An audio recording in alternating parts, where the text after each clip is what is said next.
Everybody. So welcome to McDowell House Museum's Children's Room. So we are going to talk about the McDowell children and what their lives were like 200 years ago. So if you all are trying to do history or social studies from home, we hope that you'll take a look at this video and see what life was like for children 200 years ago. So can anybody do the math real fast? When was 200 years ago? It was 1820. So we're in 2020 now. We take off 200 years. That was 1820. And in 1820, I'm going to tell you what children that the McDowells had. So I'm going to tell you their name and their ages, what age they turned that year. So if that is your name, and some of these are still used fairly commonly, some of these names, or your age, please give a shout out when I say it. So here we go. Sarah Letitia, or just Sarah if I've got any Sarahs. And she was just a baby back then. She was going to turn 1 year old that year. Catherine. She was going to turn 3. I probably have some Catherines. Any Katies? Any Kates? Adeline.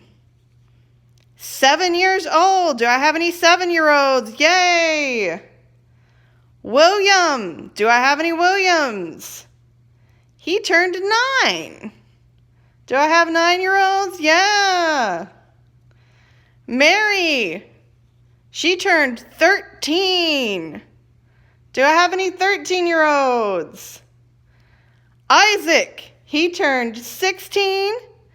And Susanna, she turned 17. So yay! Did I name anybody? Did I get your age? Did I get your name? Well, either way, I'm glad you're here. So, the McDowell children were just like you all. They loved to play. I'm sure they had fights sometimes. But one thing they didn't have was they didn't have electricity. So what's your favorite toy? So just say it out loud now to your brother or sister that's sitting next to you, towards your mom or dad. Tell your pet if you've got a nice kitty or a puppy curled up next to you. What's your favorite toy? What do you like to play with? All right. Well, if you said a video game, or if you said an iPhone or a computer, Nintendo Switch, PlayStation, anything like that, you would have been out of luck back in 1820. They did not have any of those. If you said TV, they didn't have that either. But the kids still had a lot of fun. So we're going to look at some of the toys that people had back then. And you can tell me what would be your favorite. And maybe you have some that are similar to these. All right. First up here, we have a rocking horse. Does anybody own a rocking horse? Yep, that's what this is. It kind of looks like a dog, even a Dalmatian, because it doesn't have a mane or a tail anymore. But this is a rocking horse. Maybe some of y'all have one of those. So also up here, we have a little girl's tea set. I had one of these when I was younger, so they could play tea.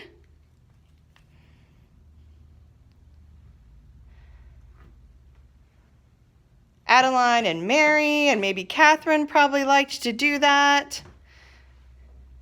Maybe sometimes they're brothers as well. So over here we have some dolls. Yeah, do y'all have dolls? I had a lot of dolls as a kid. A lot. So dolls back then, sometimes they were porcelain, but those could be kind of pricey. Not everybody could afford really nice dolls. So they could make dolls out of just scraps of fabric that they had lying around. They could make a doll out of it. They could also even use things like corn husk. So people have really loved dolls throughout the years, so they would make dolls out of whatever they could have, whatever they had around the house. Maybe you all want to try making a doll out of what you have around the house. So this one right here kind of creeps people out sometimes. I think maybe they've seen one of those movies where like an antique doll comes to life. And so that doll kind of scares people sometimes. But there we go. There's our dolls. So we also have some other toys over here. So this one right here is called a cup and ball. And you all might have a version of this at home. And it's pretty fun. You try to get the ball in the cup, but this one's pretty hard. A lot of them aren't this hard. And some of you all might be way better at this than me, but this one's pretty hard. Pretty bad at it. That's a buzzsaw, and I'd really need two hands to do it, so I'm not going to be able to use it while I'm taping, but you kind of spin both ends. You kind of spin the string, and then the middle part here, it turns. So this is what's called a Jacob's ladder. And I had no idea how to use this when I saw it. I just thought maybe it kind of went like that. And I was like, oh yeah, would I have liked that? But somebody showed me how you actually use it, and it's pretty cool. So let me see if I can get it started here. It's kind of hard holding the phone and trying to use this, but there we go.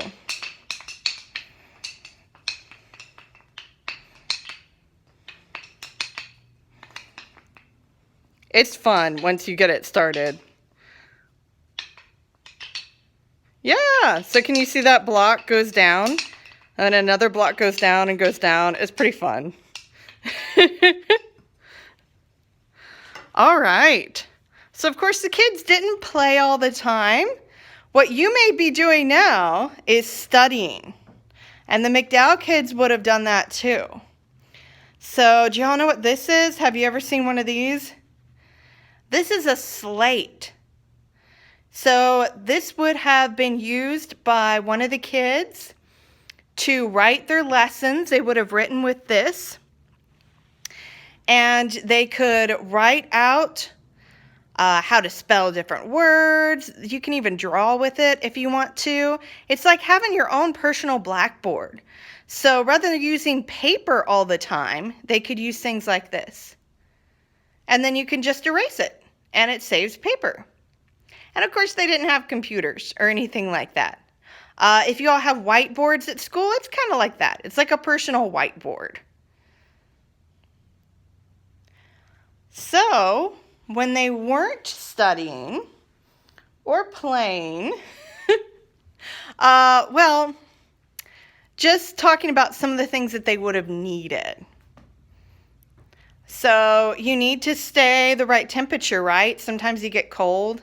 Maybe not right now because it's April, but sometimes you get cold. You can use a fireplace like this. So do y'all know how we just have a thermostat and we just kind of turn up the heat when we're cold? They would have had this. There would have been a real fire going in that fireplace, and it would have been hot. Yeah. Now, if you want it to be cooler, do you know what you could do?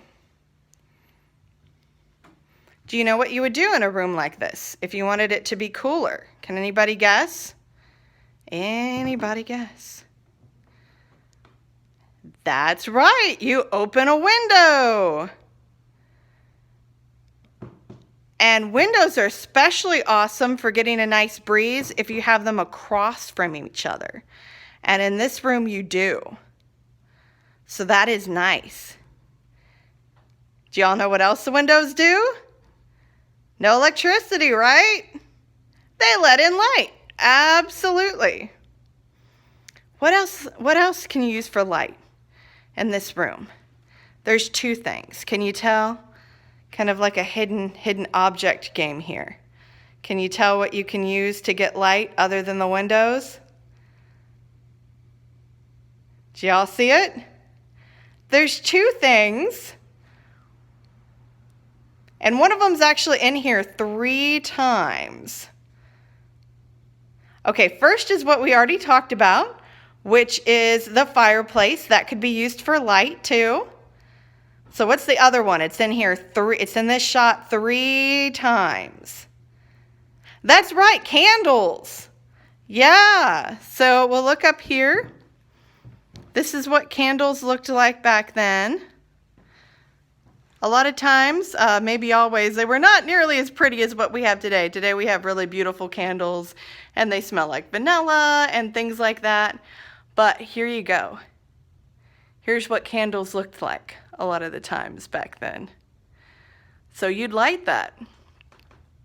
And then you'd have a little bit of light. All right. Are we ready for the gross thing? We've talked about toys. We've talked about studying a little bit.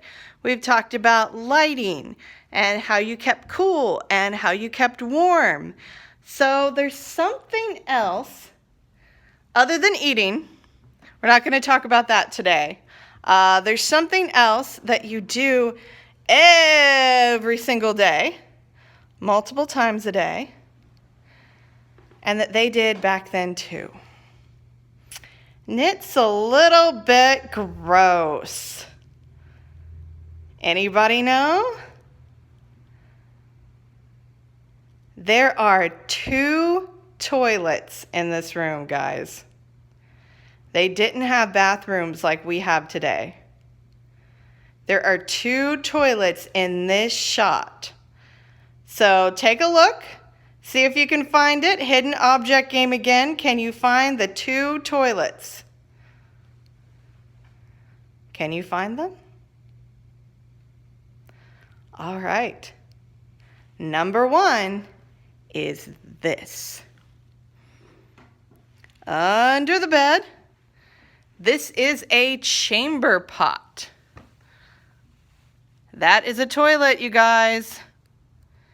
And no, it does not flush, which means after you use it, and these were actually often used at night, so maybe in the morning you or somebody else would have to go dump it. And wouldn't you love to have that chore, guys? Go dump the chamber pot. Yeah, nasty. The other one is over here. And this one is a potty chair, so it is for training a young child. So there we go. And there's also potty, right? There's a pot under here. So that too would have to be, you'd have to take that outside and dump it. It does not flush. Yeah. So they also would have had an outhouse outside. So imagine when you want to use the bathroom, going outside, and we don't have an outhouse anymore, but an outhouse is basically a little building with walls and a ceiling and a hole in the ground, and you go to the bathroom in the hole in the ground. So thank you so much, guys, for joining me and seeing what life was like for children back in 1820.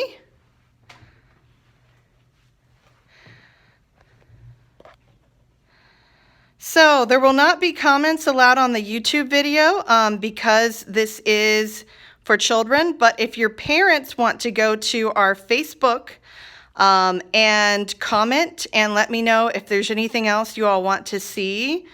If there's any questions you all have, I will be very happy to answer those. And I'm hoping to do another one of these videos where we talk about gross medical things. Yes! We have some gross stuff here because Dr. McDowell was a practicing doctor back then, and boy, was medicine gross. So thanks, everybody. Have a great day. Bye.